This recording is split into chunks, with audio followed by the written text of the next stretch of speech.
Hey, you can't lay a hand on me. I'm faster than fast, swifter than swift. Griffin Turner to the Ninja.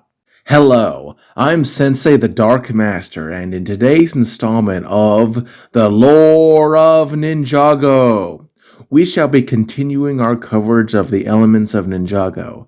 This time we shall be discussing the swift element of speed.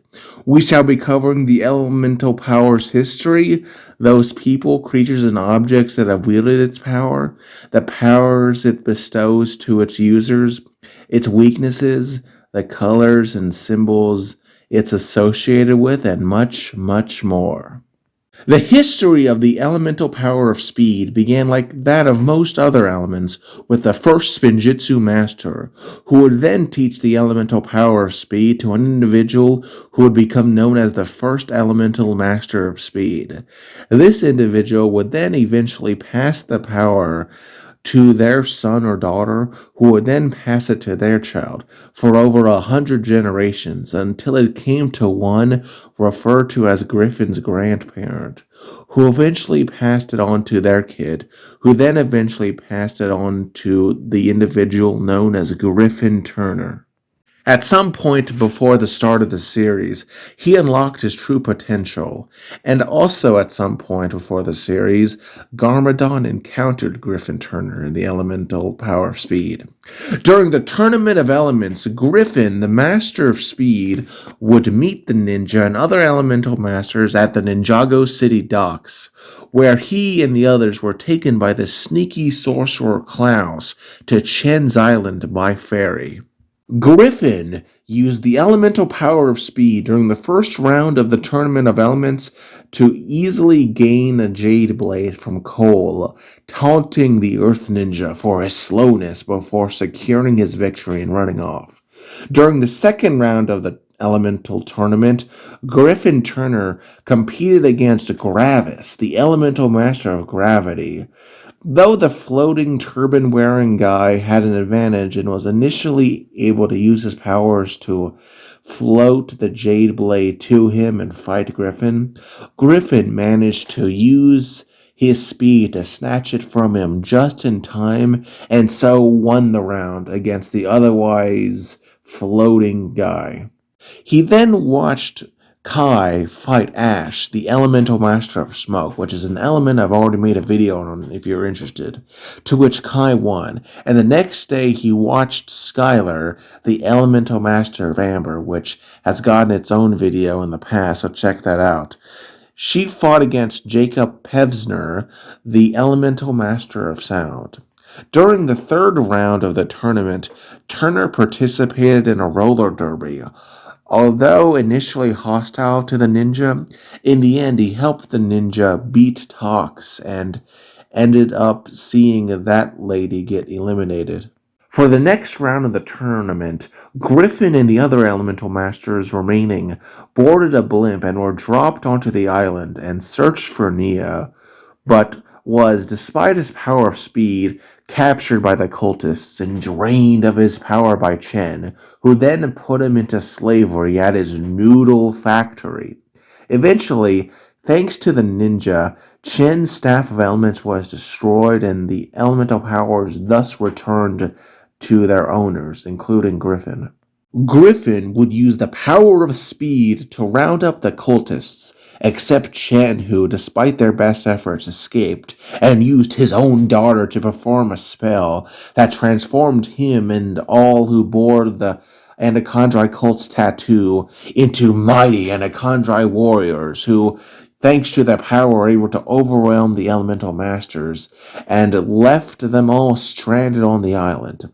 However, Zane would come and advise Griffin to overcome his fear, and thus he was able to summon the elemental dragon of speed, which they used to escape the island and confront the Andacondri cult. Griffin would use the element of speed to fight against the Andacondri cultists during the Battle of the Corridor of Elders, buying enough time for Garmadon to make the ultimate sacrifice that was required and banished Chen and the other cultists to the Cursed Realm. Afterwards, the elemental master of speed promised to help the ninja against future threats. Sadly, it seems that he failed this promise, as during Skybound, he ended up getting captured/tricked by Nadakon into his Jin Blade, until Jay made his wish and undid the whole season. During the events of Decoded, when Zane's memory was corrupted into a coma, the element of speed and Griffin Turner were mentioned.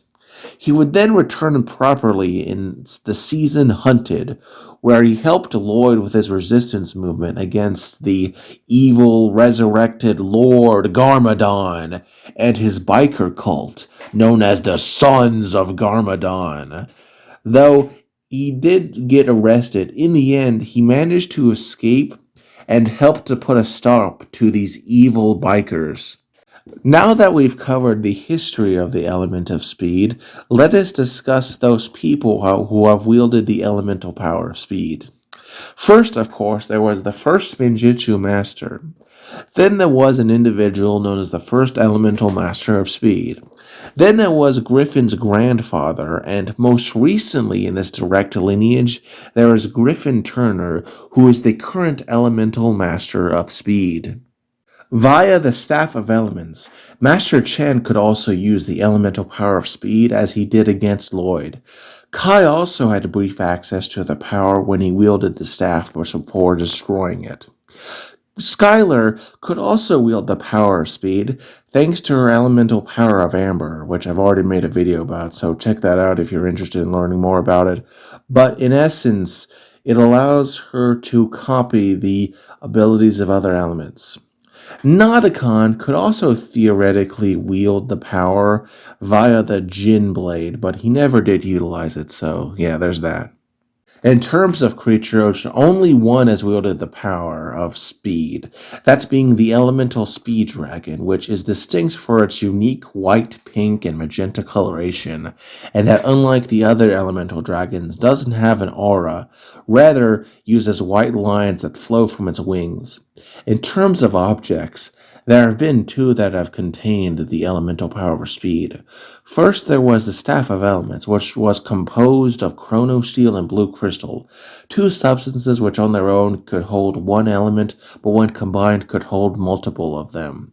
The Jin Blade was the second object that could utilize the power of speed by absorbing the soul of an elemental master of speed. But what about the powers that this element bestows upon user? What are those? First, and perhaps most obviously, there was superhuman speed, which allows an individual to move at extreme speeds beyond normal human capacity.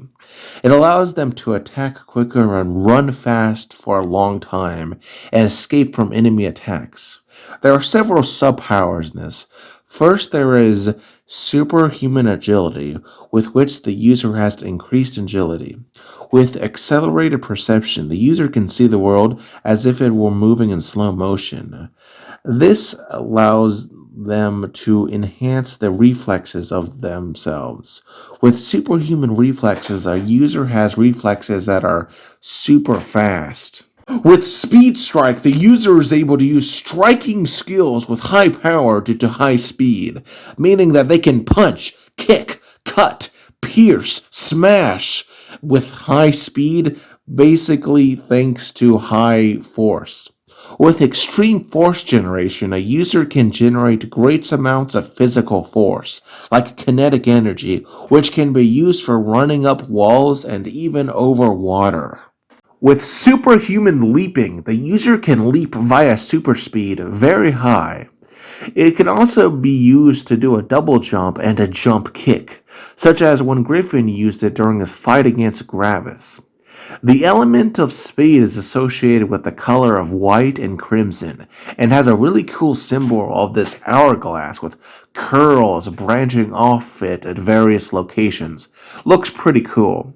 In terms of weaknesses, the elemental power of speed is negated by the presence of Vindstone, which negates elemental powers, and is also not very useful when a person is trapped in a sticky substance, like that of quicksand or otherwise incapacitated. Overall, what can we learn from the element of speed? We learn that in order to appreciate life, we must slow down and see the little things, lest we become lost in the ever increasing speed of the modern day.